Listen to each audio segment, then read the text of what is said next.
Phil Mickelson wrapping up the season. PGA season is complete. The LIV, the Saudi Arabia Super League, is finishing up with his final couple of tournaments of big money paydays. Mickelson comes out of the clear blue sky again and starts critiquing the PGA.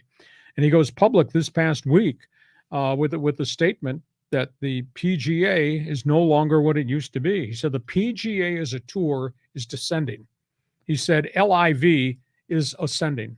And he challenged the guys who stayed behind, who stayed loyal, the Rory McIlroys of the world.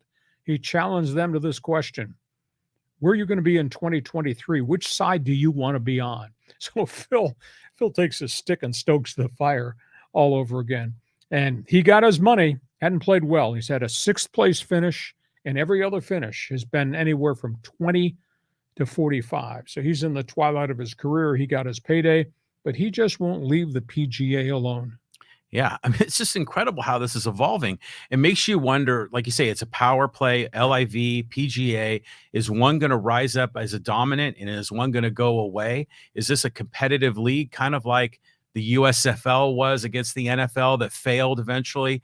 Or are we going to have two strong golf leagues, essentially, or two strong golf tours that are going to be competitive?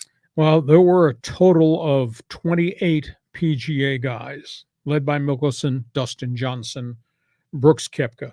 28 guys jumped, went for the guaranteed money. Interesting to see what transpires in the offseason. You know, are they going to offer a significant amount of money to the next budding star? Is that Cam Young? Is that Xander Schauffele? Is somebody else going to jump? Now, it's not a heck of a lot of veteran names left. McIlroy says, no, don't call me, I'm not coming. But who else might defect, and does that bring the PGA to its knees?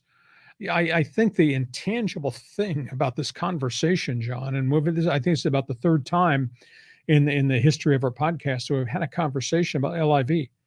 It's really like they're not on anybody's radar. Do you know when the next LIV tournament is? No. Are they on TV? No.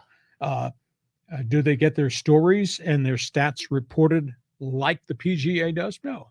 So they're not in the public image on the mind of sports fans very much at all.